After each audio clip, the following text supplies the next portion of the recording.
శత్రువుకి శత్రువు మిత్రుడు అన్నటువంటి అంశం ఇక్కడ ప్రధానంగా కనబడుతోంది.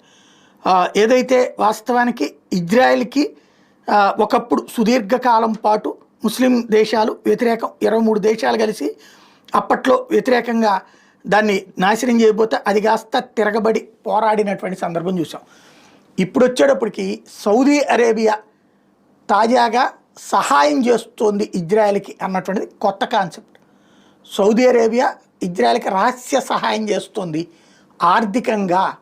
ఆ డబ్బులతో యూరప్ దేశాల నుంచి ఆయుధాలు కొనుక్కుంటోంది అన్నటువంటిది. వాస్తవంగా ఇరాన్ తయారు చేసిన తీవ్రవాద సంస్థలైనటువంటి హౌతీ, హెజ్బుల్లా, హమాస్ ఇలాంటి సంస్థలు అనేకసార్లు డ్రోన్ దాడులు లేదంటే మిస్సైల్ దాడులు సౌదీ అరేబియా, దుబాయ్ లాంటి మీద చేసినాయి.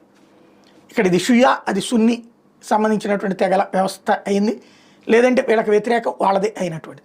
అందులో ఇప్పుడు ఈ